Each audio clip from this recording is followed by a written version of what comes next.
Hello dear students, what's up? Welcome back to online classes and have a pleasant morning to all of you. Now, I Ajay Kumar, your English teacher, is going to continue the chapter The Necklace written by Guy de Maupassant.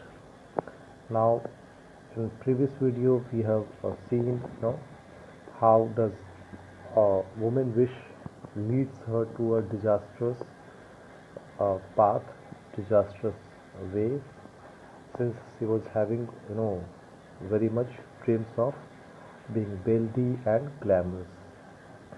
Now we have seen how in the beginning of the story, Matilda and her husband both have planned to go to a ball event. वहाँ पे जाने का उन्होंने plan किया है और उसके लिए मैटिल्डा जो है she is asking her money two by outfits. तो अपने लिए कपड़े खरीदने के लिए वो जो है पैसे मांगती है, पैसे का डिमांड करती है। That was 400 francs.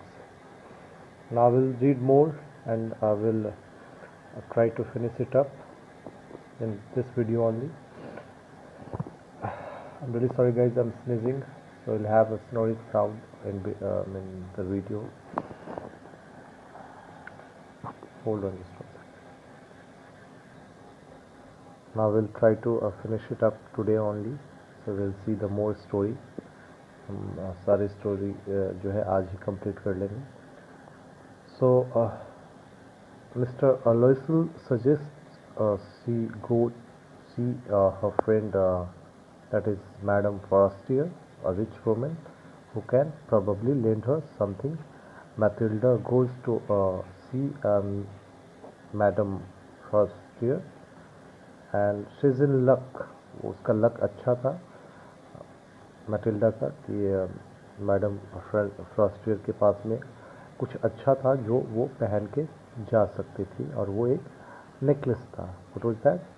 नेकलेस। काफ़ी खूबसूरत नेकलेस था और ऐसा लग रहा था जैसे उसमें हीरे जड़े हुए हों। With the necklace she is sure to be the night of the polarise. जैसा कि हम लोगों ने प्रीवियस वीडियो में इसको डिस्कस किए हैं कि वो अपने आप को सबसे खूबसूरत दिखाना चाहती थी उस पूरे बॉल लाइक दैट इवेंट में जब वो पहुंचे तो। And Matilda has the time of her life, और वो उसकी लाइफ का जो है सबसे खूबसूरत पल या खूबसूरत क्षण होगा। Everyone loves her and she is absolutely thrilled. She and her husband who falls asleep off in a corner don't leave until 4 AM. और जितने भी वहाँ पे गैदर्ड हुए जो मेंबर्स थे, स्टाफ थे, कलीग्स थे, सारे लोगों का प्यार जो है उसको मिलता है मैटिल्डा को, एंड वो काफ़ी चीज़ों से रोमांचित होती है। लेकिन मैटिल्डा और उसका हस्बैंड जो है वहाँ पे रुक जाता है, क्योंकि वो उसका हस्बैंड सो जाता है कोने में कहीं जा कर के। तो 4 बजे तक जो है, 4 बजे सुबह तक, मॉर्निंग तक उसको रुकना पड़ता है। अचानक से जो है Matilda suddenly dashes outside to avoid being seen her in her shabby coat, because वो उसने कोट पहन रखा था उसको ऐसा लग रहा था, तो इट वाज नॉट क्लियर कि वो कोट शैबी था, बट स्टिल उसको ऐसा फील हो रहा था खुद से कि वो कोट शैबी, और लोग देखेंगे तो क्या सोचेंगे। She and her husband catch a cab at head home, but once back at home, Matilda makes a horrifying discovery. The diamond necklace is gone. Mr. Loisel spends all of the next day and even the next week searching the city for necklace, but finds nothing. It has. उसके बाद जो है Matilda अचानक से अपने husband को लेती है, बाहर निकलती है, एक कैब पकड़ती है। Cab is like any private jeep और private car, something like that, और सीधा अपने घर को आती है। जैसे ही वो घर पे आती है वापस, मैटिल्डा जो है एक डराने वाला कह सकते हैं कि बात उसके ध्यान में आता है। What was that? वो डराने वाली चीज़ क्या थी कि उसका जो डायमंड नेकलेस है वो खो चुका है। मिस्टर लोइसल जो है बिल्कुल परेशान हो जाते हैं, और परेशान होने के बाद वो अ, उस दिन, उसके बाद का दिन, उसके बाद के हफ्तों और नो कई दिनों तक उस नेकलेस को पूरे सिटी में ढूंढते हैं, लेकिन वो नेकलेस कहीं। तो अब उनके पास कोई दूसरा उपाय बचा नहीं था, और वो एक लास्ट उपाय जो बचा था उनके पास वो था, उनको वो नेकलेस फिर से खरीदना होगा, चाहे या वो ना चाहे, फिर भी उनको नेकलेस जो है खरीद करके मैडम फ्रॉस्टियर को देना होगा, चाहे वो न्यू नेकलेस ही क्यों ना हो। So they visited one jewelry store after another until at last they find a necklace that looks just the same as the one they lost. Unfortunately, it is 36,000 francs, which is exactly,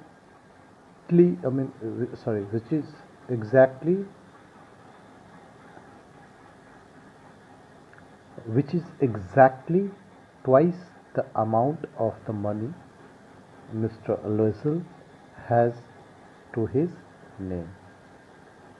So Mr. Loisel goes massively into debt, that is called debt, not debt, it is called debt, and buys the necklace, and Matilda returns to Madame Frostier, who does not notice the substitution. Buying the necklace catapults the Loisels into poverty for next 10 years. That is right, 10 years, 10 साल। तो दोस्तों इसमें ऐसा बताया गया है कि उनके पास नेकलेस ख़रीदना ज़रूरी हो गया था, क्योंकि उनकी नेकलेस खो गई थी, और वो मैडम फ्रॉस्टियर को देना था। तो वो ढूंढने लगे शहर में, बहुत सारे ज्वेलरी शॉप में गए, उनको कहीं भी ऐसा नेकलेस नहीं मिला, और एक जगह मिला भी तो काफ़ी कॉस्टली पड़ा। उसका जो प्राइस था दैट वाज 36,000 फ्रैंक्स, और ये एक्चुअली जो अमाउंट था, उनके नाम पे जितनी संपत्ति थी या जितना पैसा था उसका डबल था, ट्वाइस था, इतना मतलब खर्च उस पर होने वाला था। और यही कारण है कि उन्होंने वो नेकलेस ख़रीदा, और वो पॉवर्टी में डूब गए, कर्ज में डूब गए, गरीब हो गए वो लोग। एक्चुअली उनका बहुत बुरा दिन शुरू हो गया था, इसीलिए जो है डिजास्टर बोला गया इस स्टोरी को। और जब वो उनको रिटर्न करते हैं उस नेकलेस को खरीद के, तो मैडम जो फ्रॉस्टियर है वो उसको एक बार चेक भी नहीं करती है। See how careless she is being here, वो कितना केयरलेसली जो है ले रही है चीज़ों को, इन्होंने कितना लाइक प्रायोरिटी बेस पे लेकर के उस चीज़ को खरीद के रिटर्न किया। और इस गरीबी से उनको बाहर निकलने में जो है 10 साल लग गए, पूरे 10 साल। एक विश जो है मतलब एक ऐसी इच्छा कैसे मतलब किसी इंसान को डुबा देता है, आप यहाँ पे देख सकते हो।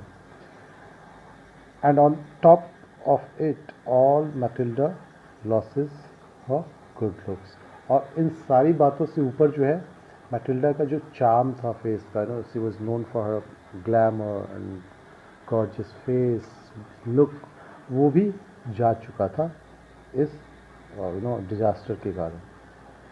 अब क्या था, after 10 years all the debts are finally paid. Now that all the debts are paid off, Matilda decides she wants to finally tell Madame Frostier the sad story of the necklace and her 10 years of poverty, and she does. At the point, Madame Frostier is aghast, reveals to Matilda that the necklace she lost was just a fake. It was worth only 500 francs. अब 10 साल इन्होंने झेलने के बाद जब गरीबी से बाहर निकले ये, तो मैटिल्डा ने डिसाइड किया कि वो जाके ये सारी बात जो है वो बताएंगी मैडम फ्रॉस्टियर को। और वो जब बताती है जा करके, तो मैडम फ्रॉस्टियर जो है लाइक बिल्कुल अवाक रह जाती है, फेल्ट अगेंस्ट और अचंभित रह जाना। और फिर बाद में वो मैटिल्डा को बताती है कि वो जो नेकलेस लॉस्ट हुआ था वो सिर्फ और सिर्फ 500 फ्रैंक्स का था। Now think how many times they have repaid, कितने बार गुना करने के बाद उन्होंने उस चीज़ का कीमत चुकाया। Now one of the themes within the necklace is the डिक्टोटॉमी।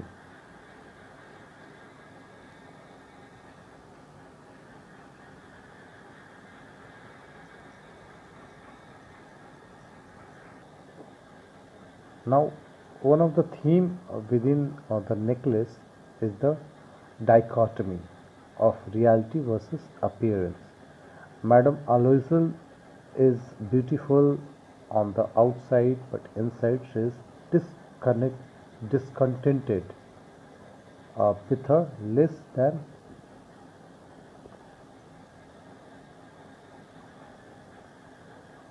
One of the theme within the necklace One of the theme within the necklace is the dichotomy of reality versus appearance. Madame Loisel is beautiful on the outside, but inside she is discontented with her less than wealthy lifestyle. This reinforces the idea that wealth means happiness. Matilda is gripped by a uh, by a greed that contrasts with her husband's kind generosity. She believes that material wealth will bring her joy, and her pride prevents her from admitting to Madame Frostier that she is not rich and that she has lost the necklace she borrowed. Now इस इस कहानी का जो the necklace का जो theme है वो एक विरोधाभास है. डाइकोटमी मीन्स विरोधाभास. विरोधाभास किन चीज़ों के बीच में? रियलिटी और अपीयरेंस. एक जो सच्चाई होती है और एक जो जैसा दिखता है उसके बीच में. मैडम लोइजल जो है बहुत खूबसूरत है, बहुत गॉर्जियस दिखती है, बट ये आउटसाइड से है. इनसाइड से जो है वो बिल्कुल डिसकंटेंटेड है. उनका एक जो सोच है, दायरा जो है वो सिर्फ बंद के रह गया, that is wealthy life style के बीच में. और यह जो यहाँ पे एक नया आइडिया री इन्फोर्स करता है और उस चीज़ को एक्चुअली बताता है कि पैसा जो है वेल्थ जो है हैप्पीनेस का एक केवल मात्र मीडियम हो सकता है. ऐसा बिल्कुल भी नहीं है. Matilda is gripped by a greed. उसको एक लालच घेर लेता है जिसके संबंध में उसका कॉन्ट्रास्ट है उसके हस्बैंड से, क्योंकि हस्बैंड जो उसका है काफ़ी जेनरस पर्सन है, काफ़ी सुलझा हुआ इंसान है. मैटिल्डा की हर बात को मानता है और उसको पूरा करने की कोशिश करता है. She believes that material wealth will bring her joy. उसको ऐसा भरोसा है कि जो मटेरियल वेल्थ जो होते हैं उसके आसपास की चीज़ें, जो जिस तरीके के कपड़े पहनती है, ये सारा चीज़ जो है खुशी लेके आता है. उसका प्राइड जो है आगे की तरफ बढ़ता है और वो एक्चुअली एडमिट कर सकती है अब. She is just going and admitting after 10 years कि उसने जो नेकलेस उससे उधार लिया था उसको वो अगर खो जाए तो उसको पे करने की क्षमता उसमें, चाहे वो किसी भी संकट से घिर जाए, किसी भी परेशानी से घिर जाए. Because of her pride and obsession with wealth, Matilda loses years of her life and spends all of her savings on replacing the necklace, only to find out that the original necklace was a fake to begin with, a falsely wealthy appearance, just like Madame Aloisel herself. The story demonstrates the value of honesty. If Matilda had been honest to Madame Frostier, she would likely have to been able to easily replace the necklace and enjoy the prosperity she wanted but never had. Now students इसमें कहता है कि सिर्फ वो अपने pride और obsession, जो एक वेल्थ के लिए उसका ऑब्सेशन था मैटिल्डा का, उसके कारण उसने अपने काफ़ी साल बर्बाद किए अपने अच्छे लाइफ को. उसने अपनी सारी सेविंग्स को जो है उस नेकलेस को ख़रीदने के लिए, रिप्लेस करने के लिए खर्च कर दिए. और कहता है कि only to find out the original necklace was a fake. इस चीज़ को ढूंढने के लिए कि क्या वो जो नेकलेस था वो उतना कॉस्टली था नहीं था, वो जो है जा कर के इस बात को एडमिट करती है. यह एक चीज़ डिमॉन्स्ट्रेट करता है, स्टोरी का जो डिमॉन्स्ट्रेशन है कि वैल्यू ऑफ ऑनेस्टी जो है मैटिल्डा के अंदर में है. She is quite honest, right.